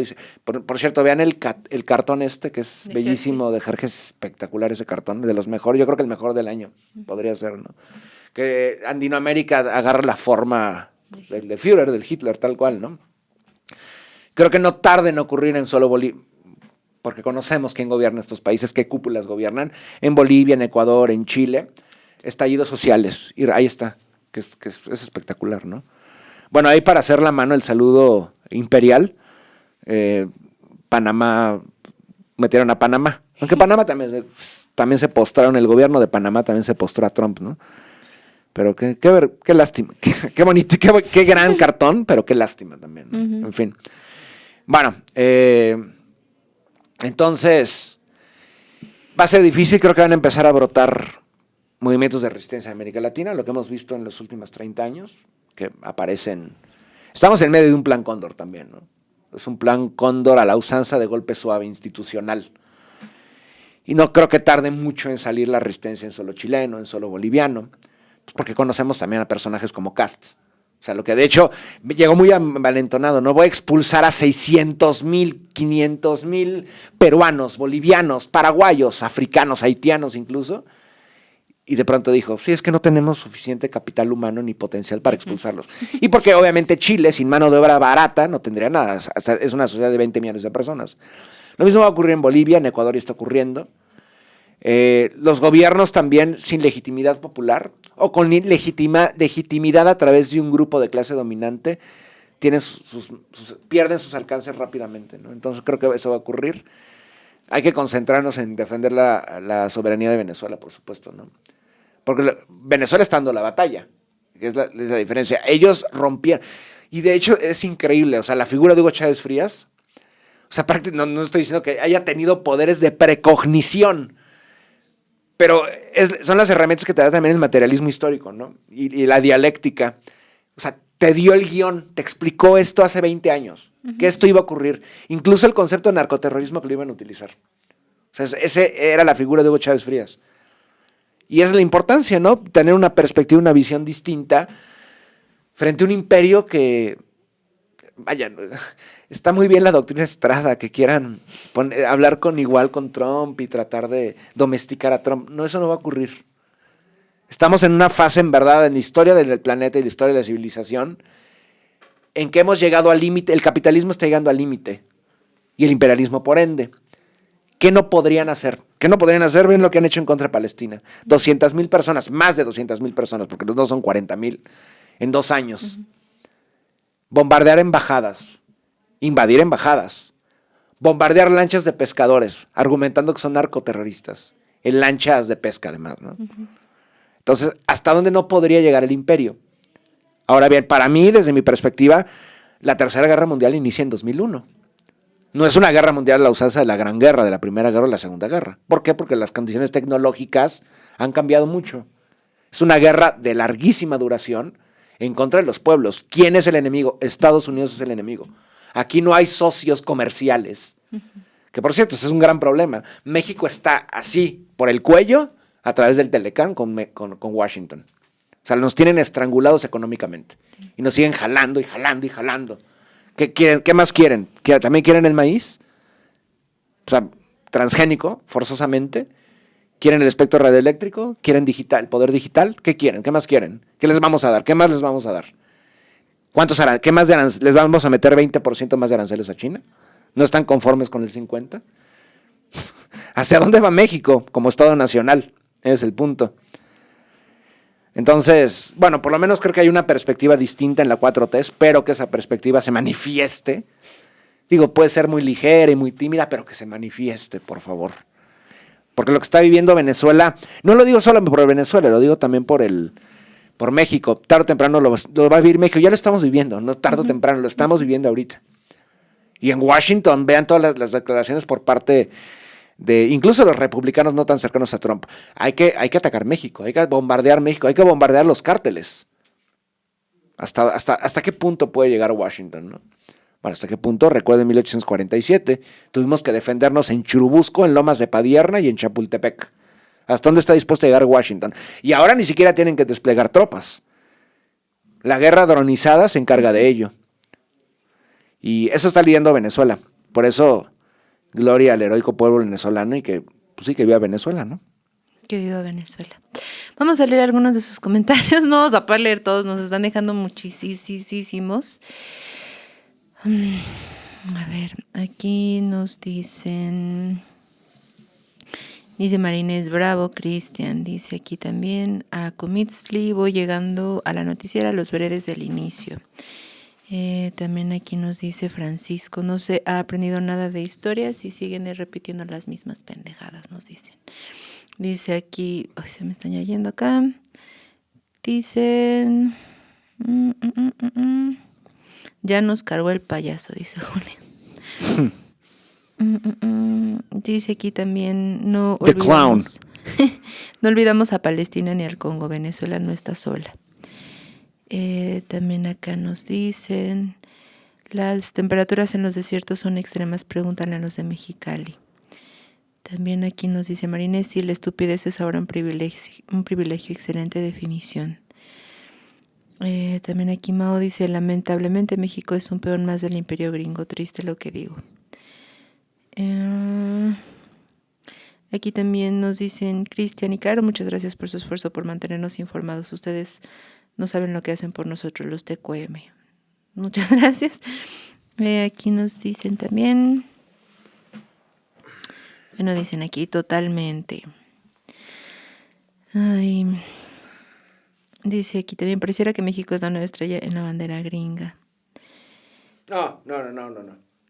No, esas estrellas, el estado 51, en primer lugar son los sionistas, obviamente. Oye, que también ha habido mucha cercanía, o sea, bueno, además de la sistemática, pues, pero últimamente, ¿no? Ayer, antier, le dijeron a Donald Trump que era el primer presidente. Sí, que aseguran que judío. hay como dos mensajes ahí, no se sabe, que no creo que sea el primer caso que se convirtió al judaísmo, no creo que sea así, pero que ha sido favorable al sionismo. Quien se convirtió al judaísmo fue su hija, por ejemplo, cuando se casa con el sociópata Jared Kushner, pero más allá de esto, pues, él es un sionista, obviamente, desde el cristianismo es un sionista, y porque es favorable al imperio, ¿no? Bueno, pero más allá de esto. Oigan, arriba también nos dejaron, ay, aquí Mao, pero no la puedo poner, no sé si ahorita Román porque ya se me borraron estos, pero ¿En qué? ¿Qué cosa? un comentario, Mao nos manda una aportación y dice, esto me Gracias. confirma, Morena no es izquierda, quizás sea más de izquierda que el PRI, pero no es izquierda, hagamos una izquierda real. No lo puedo poner en pantalla, es que ahora sí nos llegaron muchísimos mensajes. Es que se van perdiendo, se van, así me pasaba a mí en mi canal, en el chat, cuando a las 3 de la mañana se iban perdiendo comentarios, ya no los puedo rescatar. Sí, o sea, los estamos ahorita como recuperando en el chat de YouTube acá, pero igual, o sea, llega un punto en el que ya no podemos ir más para arriba.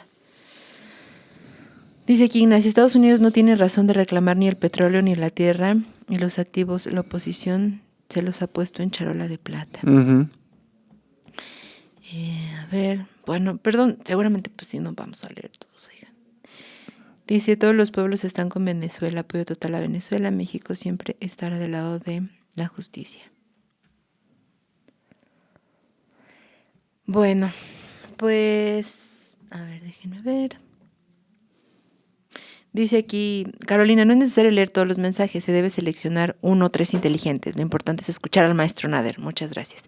Pues sí, pero también si no leemos, nos dicen, ¿por qué no leen todos los comentarios? Intentamos pues dar como un equilibrio, pues, ¿no? También por si hay alguna pregunta o cosas así. Y pues los leemos al mismo tiempo que estamos aquí en vivo. ¿Quieres agregar alguna cosa más, Cristian? No, digo, hablamos mucho de Venezuela, obviamente, ¿no? Podríamos hablar de...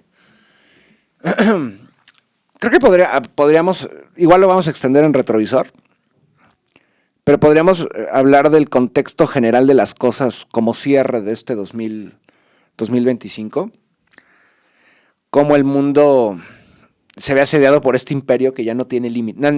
Bueno, antes se frenaba, ¿no? Pero la ibris que ha obtenido el imperialismo estadounidense ya no tiene absolutamente ningún límite, una desfachatez absoluta en todo. O sea, un genocidio... A ver, cuando digo el sionismo es el imperio, no hay ninguna diferencia. Es un tentáculo del imperialismo estadounidense, angloparlante. Matar niños abiertamente, hacer cacerías de seres humanos en suelo estadounidense, en otrora territorio mexicano además, ¿no? Para mí territorio ocupado. Lo que están mandar a bombardear suelo africano porque ven sus privilegios arriesgados por un intento de confederación en África. Toda la narrativa que inventan en contra de China, que inventan en contra de Rusia. O sea, llegamos a un nivel, y creo que en América Latina, que es históricamente el territorio para los proyectos, laboratorio de proyectos de colonización y de expansionismo por parte de Washington, es muy evidente. Y también el triunfo también de la guerra, hay que aceptarlo públicamente, cómo ha triunfado la narrativa en muchos contextos favorable a Washington. O sea, la guerra mediática la han ganado en algunos terrenos. Por lo menos la guerra en contra de la narrativa sionista creo que ha sido global, la victoria en contra de la Hasbara. No así la guerra en contra del imperio a nivel mediático y narrativo, la guerra cognitiva. Creo que es muy evidente en suelo boliviano, en suelo chileno, porque sí hay una responsabilidad por parte de la cúpula en suelo boliviano, ¿no? La lucha de poder entre Evo Morales y Luis Arce, pero eso no es suficiente tampoco. O sea, también hay un factor de convencimiento de las masas, de la clase trabajadora, de votar por la ultraderecha, ¿no? Además de un personaje que, ya sabemos, no sé, Rodrigo Paz, por ejemplo, pues no es que sea un desconocido, su familia ha tenido 2 presidentes, ¿no? El papá y el abuelo. Y el caso chileno también es muy evidente, cómo la clase... ¿Quién me dijo? No recuerdo, pero votó más clase trabajadora por Kast que clase trabajadora por Jara. la clase dominante, clase media alta, la burguesía chilena votó más por Jara que por Kast. ¿Cómo te explicas eso? Creo que es muy parecido a la mecánica que han utilizado en contra del pueblo argentino a través de Milei. Como las masas de la población empobrecida votan por ese sujeto. Digo, del lumpen no te extraña, que es muy abundante en Argentina, no tanto así en Chile. Pero se ha perdido la guerra de narrativas en el contexto andino, la hemos perdido, que es lo más terrible. Digo que la hemos porque yo me incluyo y te incluyo, obviamente, ¿no? Uh-huh. Y eso creo que evidencia que la guerra cognitiva sigue cobrando estragos. Y lo mismo se puede identificar para Venezuela, ¿no? Si nosotros vemos, por ejemplo, en el chat, no siempre, es minoritario, llega uno que otro descerebrado también, ay, no sé qué. Pero obviamente ese es lo mínimo. Pero cuando esto avasalla en los procesos electorales, ¿qué haces? O sea, creo que esto es una llamada de atención para los pocos gobiernos libres que quedan, llámese el de México, sí, incluso el de Colombia, con Gustavo Petro, y el de Brasil. Porque como van las cosas y con la tibieza que tiene el gobierno de Brasil, el gobierno de Bogotá y el gobierno de México, lo que podría pasar en los siguientes años es que pierdan el control. Y ahí veremos cómo el meme de Jerge pierde sentido, porque la totalidad de América Latina va a estar volcada al imperio. En Honduras, por ejemplo, también hay una lucha ahorita por contrarrestar la injerencia por parte de Washington y el fraude interno de la cúpula hondureña, que podrían replicar el caso salvadoreño. O sea, creo que el primer paso, no es como el alcoholismo, pero el primer paso es la aceptación. Hemos perdido la narrativa aquí en América Latina, en el continente por lo menos, en ciertos contextos. Sin embargo, uh-huh, se supone, sí, o es lo que pensamos, uh-huh, que en estos momentos de tanta difusión en redes, en uh-huh, plataformas, también las redes y plataformas limitadas por los mismos intereses igual de Washington, ¿no? Sí. Pero si aún así no es suficiente o sea, ¿tenemos esperanza? Digo, la esperanza aquí es rara, no es un producto con gran éxito. Aquí la esperanza creo que se traduce en trabajo, tal cual, y resistencia, es la esperanza. O sea, en América Latina se ha resistido durante 200 años, sin exagerar, más. En México 204 años ya. Y se resiste y se avanza y con lo que se tenga, tal cual, ¿no? A veces este concepto de esperanza sirve como para engalanar mucho las causas sociales en los países industrializados de Europa y Norteamérica y todo esto, ¿no? Pero aquí se resiste con lo que tienes, de lo que sea, pues porque aquí, a diferencia de lo que... Sí, en el contexto europeo te empobrecen a más no poder, aquí te matan sin ningún problema, sin ninguna reserva. Sí, siempre, si eso se puede traducir la esperanza, pues sí, siempre hay esperanza, ¿no? Y tarde o temprano la justa rebeldía y la justa resistencia va a salir en estos países que acabamos de mencionar, en Latinoamérica, ¿no? Latinoamérica no se puede quedar así perpetuamente, tiene que haber algo, que ocurra un cambio profundo entre el pueblo andinoamericano, y lo mismo en otros contextos, ¿no? En Paraguay, creo que Paraguay es interesante. O sea, a Paraguay, en los pocos momentos que hubo oportunidad de cambiar las cosas, le hacen un golpe, por ejemplo, a este ex sacerdote, a Lugo, y ya. No puede ser que la historia de un país se reduzca a eso, constantemente a ser aplastados cualquier... O sea, desde las épocas guaraníes hasta la fecha, ¿no? Creo que no podemos... Vuelvo a lo mismo. No podemos esperar, y eso creo que muy en específico para el gobierno de México, para el pueblo mexicano y el gobierno de México, no podemos esperar que los grandes cambios sistémicos o tectónicos se den a través del gobierno. No. O sea, lo que la 4T desea es conservar el poder, tal cual. Nosotros lo que deseamos es conservar el poder, que ese poder exista para que nos favorezca, para que favorezca y cambie la realidad de la clase trabajadora. Para eso se necesita, ¿no? O sea, para el poder, no podemos esperar a negociar el poder, no. El poder se tiene que tomar de cualquier manera, institucionalmente o a través de la fuerza, porque es la fuerza legítima también. Y eso es lo que se han entendido en otros contextos revolucionarios. No puedes negociar con tu enemigo. Uh-huh. Y esto va para Washington, pero también las cúpulas internas en México y en otros países de América Latina. Se tiene que resistir de cualquier manera. Entonces, si hay esperanza, pues seguramente hay algo. Debe de haber algo siempre, ¿no? Si no, pues estaremos todos... Bueno, no podremos estar todos muertos porque necesitan explotar a alguien, ¿no? Pero no lo sé. Pero a sí, ver. pero creo que vuelve a lo mismo. Sí hay que aceptar y no vemos que lo hagan mucho. Se ha perdido la guerra narrativa en América Latina. La hemos perdido. No en un 100%, pero en un 70%. Podemos todavía cambiar las cosas, creo yo. Podemos hacerlo. Hace rato decía, sí, lo has mencionado antes en otros espacios, sobre lo que es sí agotable son los recursos y estamos Claro. muy cerca de este declive completo del imperio estadounidense. Y guerra por recursos, y guerra por la guerra en contra de Venezuela también es los recursos hídricos, es por el agua también.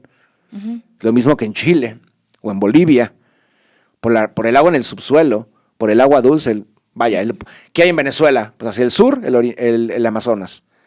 Hacia el oriente venezolano, el Orinoco, el Caroní. O sea, todos esos son como dicen románticamente, son las venas de América Latina. Al igual que la columna vertebral ya la perdimos, son los Andes, ¿no? Faltan las venas. Los gringos quieren hacerse con eso, ¿no?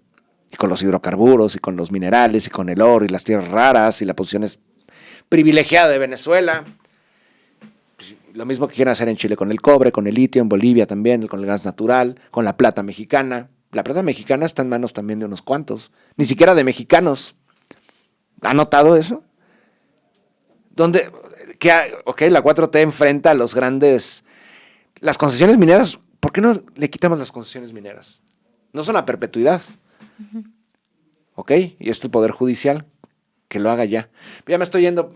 El punto es defender a Venezuela en este momento. O sea, lo inminente es Venezuela. Sí.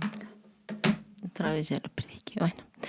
¿Qué perdiste? Los comentarios. ¿La esperanza? Sí, un poquito también. Bueno, pero no podemos hacer otra cosa. Esto que dices, ¿no? Si fuera del concepto romántico, la derechización de los pobres, nos dice Mao, con una aportación. Muchas gracias, Mao. Pero es que no veo, espérenme. Dice, ya me la acabé, pero es la mejor inversión de mi quincena. Ay, no inventes, Mao. Muchas gracias. Apoya la noticiera, Chamuco. Muchísimas gracias. No, muchas gracias. Gracias. Mao. Gracias por tus aportaciones y el apoyo finalmente pues a esta plataforma. Igual, si pueden compartir, interactuar, eso nos ayuda también muchísimo. Muchas gracias. Bueno, aquí nos pone Julián, socialismo o muerte. O socialismo y barbarie. La barbarie ya está. Y el socialismo no llegó. No ha llegado. En algunos casos sí. Pero la barbarie ya está aquí. ¿No lo están viendo? ¿Están viendo la barbarie? México, ¿estás viendo la barbarie? Y como decía Gramsci, los monstruos aquí están ya. Ya están aquí. Pues, a ver. A ver, aquí dicen... ¿Qué dicen? La narrativa se disputa en las mentes de los trabajadores y campesinos. Exacto. Dicen, ¿y qué hemos hecho para no conectar con esas mentes? O por lo menos en Chile, en Ecuador, en Bolivia, en Perú, en Argentina, en Paraguay, en el Palacio de Nariño. Siento que muchos de los argumentos, por ejemplo, que dice, es que el progreso, siempre el progreso. ¿Qué es el progreso? Venezuela, el progreso. Bueno, es que están comentando. ¿Qué es el progreso? Dependiendo qué mente conceptualices idea de progreso. Claro, si es un progreso capitalista, pues es hecatombe. El proceso exacto, el progreso capitalista es canibalizarse incluso a sí mismo. Canibalizar la naturaleza, canibalizar al ser humano, explotar al trabajador. Eso es el progreso. Uh-huh. Si había algo interesante en el surgimiento de la idea del Estado plurinacional boliviano y el buen vivir, por ejemplo, era eso, que el progreso no hay una verticalidad constante, porque eso es ilógico, no tiene sentido. Porque el progreso medido desde el punto de vista históricamente europeo, secular y capitalista, es un progreso sin fin, pero ese progreso se traduce en acumulación sin fin de materias primas, expansión del mercado y explotación de seres humanos. Lo cual implica además una realidad colonial de pillaje imperio. Entonces, eso no es progreso. ¿Progreso para quién? Uh-huh. Porque el progreso en un sistema de castas y de clases sociales es un progreso para algunos. Y estancamiento y siempre a costa del otro. Eso no es progreso. Progreso es en conjunto. Y también o sea, ¿hasta qué punto? No se puede progresar infinitamente en el capitalismo porque implica también, vaya, la acumulación de recursos salvajes, la explotación del ser humano a nivel salvaje. Volvemos a lo mismo, la barbarie está aquí. Ya no es socialismo y barbarie. El socialismo en algunos contextos llegó, en otros no, y estamos viviendo la barbarie. Vean lo que está haciendo Washington, vean lo que está haciendo el sionismo. Y es el hipercapitalismo, la cultura de la muerte, el necropoder en todo lo que puede tocar, todo, absolutamente todo. Entonces, ¿cómo te enfrentas a esa maquinaria de poder y de terror? Si, solo no lo puedes hacer, lo tienes que hacer en conjunto. Palestina no lo puede hacer sola, Venezuela no lo puede hacer sola, Cuba tampoco lo puede hacer. Ni siquiera China y Rusia lo pueden hacer juntos, solas o juntas. Tiene que haber un proceso global de resistencia y está ocurriendo todo lo contrario. Entonces, hace ratito nos pusieron pero ahora no lo encuentro, que volvieron a poner eso de que como que seleccionemos. La cuestión es que como estamos en vivo no podemos como leerlos previamente y luego ponerlos, o sea, los vamos a ir leyendo. Y pues siento que tampoco así como, este sí lo pasamos, este no. O sea, obviamente intentamos que sean como argumentos o cosas así, pero pues estamos en vivo y no podemos hacer como una curaduría de curaduría de comentarios de YouTube. De comentarios así, pues, y calificarlos. Pero ¿Qué te especializas? ¿Curaduría? Mira, he curado comentarios en YouTube y en otras plataformas de video. Contratado. Aquí nos dicen, a ver, es que vean, por ejemplo, no puedo leer acá. Dice, los procesos revolucionarios sin violencia no son revolucionarios, son placebos. También aquí nos dicen, a ver, dice aquí, pienso que nuestra presidenta prefiere llevar la fiesta en paz. Dice Julián, es por el derecho a existir. Dicen aquí, me gustaría leer un libro del maestro Nader por su irreverencia e inteligencia. Los escritores tradicionales de izquierda son muy pensados, rebuscados. ¿Vas a escribir un libro, Nader? Estoy escribiendo 2. ¿Estás escribiendo 2 libros? Sí. ¿Al mismo tiempo? Sí. ¿Y de qué son? Uno sobre estos temas y otro en menor grado también sobre estos temas. ¿Pero al mismo tiempo los estás leyendo? Sí. También ando cuchareando. Digo... Aquí alguien muy enojado nos dice, léeme, Nader, cobarde, léeme, Carolina, atrévete. Ay, no nos estamos peleando, amigos. Con acento, léeme. Ajá. Por favor. Bueno, ya lo leímos. También. Ya lo leímos. Aparte, estamos justo hablando de eso. Bueno, o sea... Pero porque esta gente que tiene este afán de atención también lo ponen todo en... No escriban con mayúsculas. Es que es como gritar. O sea, porque si fueran minúsculas sería como, léeme, atrévete. Léeme, atrévete. Atrévete a leerme. Atrévete a leerme. Bueno. ¿Qué pasó? Dice aquí Julia, por fiscar hacer cortos, pues a lo mejor también eso. Pues no podemos hacer otra cosa, ¿no? O sea, buscar también como la manera de... Bueno, dice aquí como hacer cortos yo creo para Instagram o TikTok. O para... Pues generalmente los fraccionan, ¿no? También. Sí, pero necesitamos más... ¿Pericia? No, más manos tal vez para hacer más. Bueno.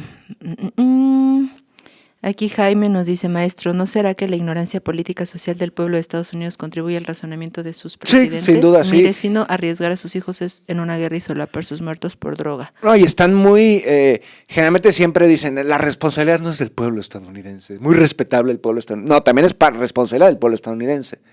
Porque institucionalmente eligen a estos sujetos y también los encumbran y crean apologías en torno a ellos. Dicen, el problema no es Trump, el problema no es Estados Unidos, solo es Trump. Claro que el problema es Estados Unidos. Su población enajenada y alienada que también crea apologías en torno a estos personajes. Claro, el enemigo no nada más el gobierno estadounidense, también es el pueblo estadounidense. Un sector importante de la burguesía dominante en Estados Unidos. La clase trabajadora tal vez no. Tal vez la población hispanoparlante o afrodescendientes. Pero la cúpula, que son decenas de millones de seres humanos, y el gobierno estadounidense, claro que son responsables. Y además este patrioterismo genocida imperialista que constantemente crea y crea estas mitologías en torno a las experiencias invasoras por parte de Washington. Que la gente luego veo, por ejemplo, luego tendencias, porque yo soy muy fan de los animalitos, ¿sabías? Amo a los animalitos. Y luego crean esas tendencias que retorna el soldado de Irak o de Afganistán, está su perro en el aeropuerto esperándolo y lo abraza, el reencuentro. Sí, perrito, felicita a tu compañero humano que viene de asesinar gente en otro país, en otro contexto totalmente, ¿no? Cómo convierten en un héroe, claro, o le lavan la imagen un asesino, un mataniños, tal cual. Sí, y también ha pasado mediáticamente con los genocidas en Sí, Israel. claro, por supuesto. Y diciendo, es que tienen graves problemas emocionales y mentales después de masacrar. Y ¿no? los juicios, ay, pobrecito, se traumó por masacrar y destazar a una niña. Carajo. Sí. Bueno, pues ya, ¿quieres agregar alguna cosa más? No, creo que a mí me sirve mucho eso a veces de no tener ninguna reserva ni ningún tapujo, ¿no? Creo que puedo decir todo públicamente, no me interesa a quién le gusta o que no. Yo abiertamente siempre lo menciono y no lo digo por ser contestatario y rebelde. No, yo considero a Estados Unidos mi enemigo, tal cual. No enemigo, además de una nación, también mi enemigo, de lo que yo considero ético, moral, correcto y necesario. Para mí, más allá de, sí, está el capitalismo, está el imperialismo, pero como nación, creo que la antítesis de todo lo correcto y de todo lo noble y decente es Estados Unidos. Para mí, Estados Unidos es la anticivilización por excelencia. Es una anticivilización, tal cual. Entonces, cualquier idea de progreso, cualquier idea de democracia, cualquier idea de libertad que emane de Estados Unidos es totalmente antagónico. No es eso, es la antítesis de eso. Siempre lo va a ser así. No podemos buscar las respuestas en una sociedad, iba a decir de locos, pero no me gusta meter factores clínicos ni médicos. No. En una sociedad de asesinos y de genocidas. O sea, son la antítesis de todo lo correcto y de todo lo positivo. Entonces, no busquen dialogar con esos sujetos. Yo no podría dialogar con ellos. O sea, de hecho, tengo un problema de repudio, por ejemplo, cuando veo un gringo en la calle, tengo un problema serio con eso.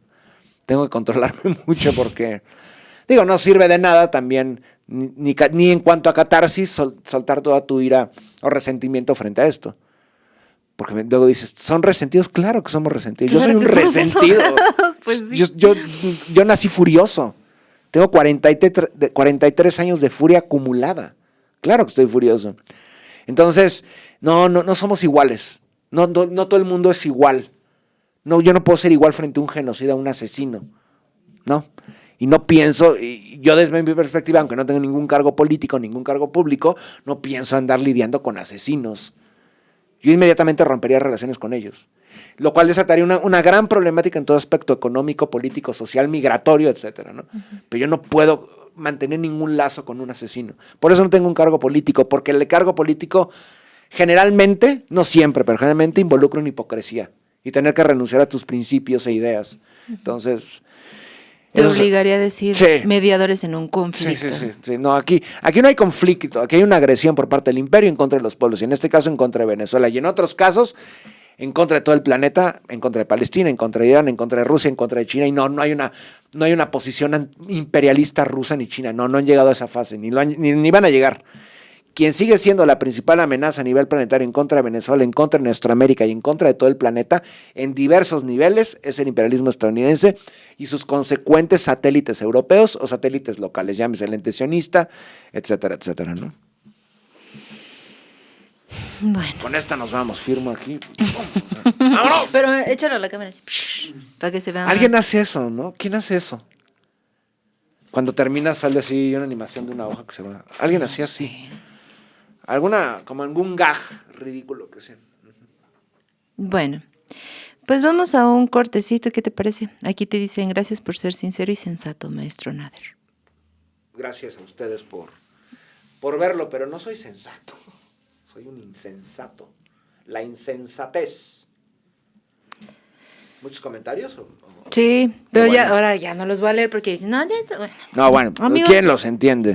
No, yo los entiendo, Y les agradecemos mucho que nos dejen muchos comentarios.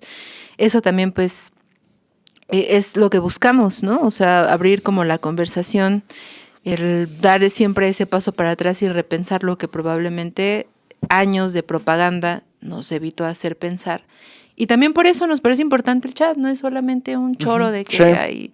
Claro, también nos ayudan en la visibilización del propio proyecto, que no es muy beneficiado por esta plataforma, pero neta sí nos interesa también que opinemos, y también romper esa lógica de poder, porque generalmente en el modelo tradicional de comunicación, el emisor, o sea, siempre está en una posición de poder, donde el otro escucha, pero no tiene poder de réplica. Exacto.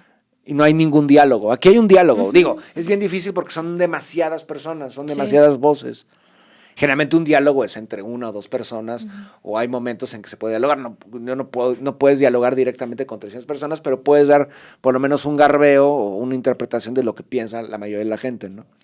Entonces, sí, a nosotros nos gusta responder comentarios. De hecho, si no lo hacemos es por cuestiones de tiempo. Sí, si no estaríamos todo el día. No necesariamente porque, bueno, la gente que me recuerda todavía en mi canal, podía pasar más tiempo leyendo los comentarios y respondiendo cosas que hablando del mismo tema, del tema en concreto del video, ¿no?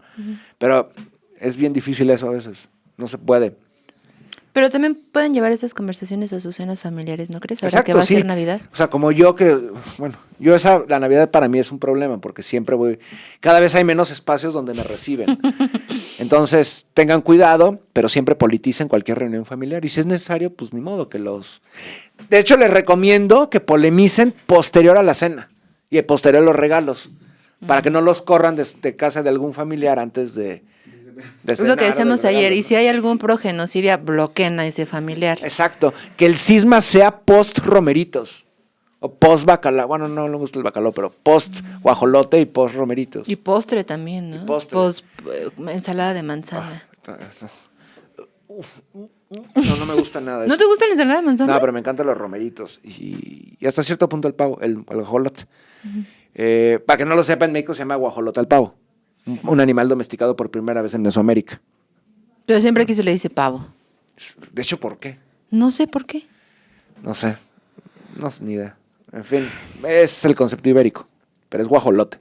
Dice aquí Fernando, gracias Carolina, gracias Cristian, viva la revolución de las conciencias. Sí, claro, y cuando decimos viva Venezuela es que viva el proceso político popular que ocurre en Venezuela. Eso es Venezuela.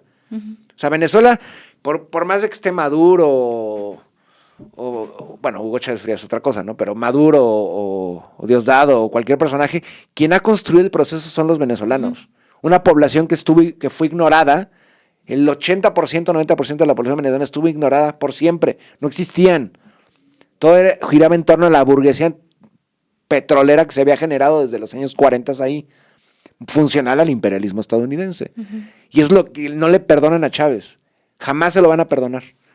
¿Por qué? Pues porque despertó las conciencias de millones de seres humanos relegados. Y eso es lo importante de personajes de la índole de Chávez. Que Chávez por su propia conciencia se ideologizó, se informó, intentó hacerlo de esta manera, no le funcionó, lo hizo de esta manera, le funcionó y resistió. Y es la gran importancia de Chávez y por eso le resulta imperdonable y por eso, más allá del petróleo, más allá de los minerales, de la posición geoestratégica de Venezuela, es que no se generen más Chávez. Porque son demasiado importantes para los intereses de un pueblo y antagónicos al imperio, ¿no? Y lo que hablábamos en Retrovisor de este polo extremo y por qué Venezuela significa y sintetiza estas luchas también por la libertad y la vida, ¿no? Sí, y se podría de hecho ir más al extremo todavía. Todavía podemos ir más a la izquierda, más a la izquierda. Y siempre hay que hacer eso. Porque en el otro polo, en la antítesis absoluta de ti, está el imperio. ¿Y ya vieron cuáles son sus extremos? Destazar niños en Palestina. Eso están dispuestos a hacer. Contra Venezuela, y contra Cuba, y contra México, y contra Colombia, pese a Petro. Eso van a hacer. Pero tenemos que impedirlo, ¿no? Recuerda que si quieres ver más contenido como este, sintoniza de lunes a viernes la noticiera a las 11 de la mañana por Chamuco Media.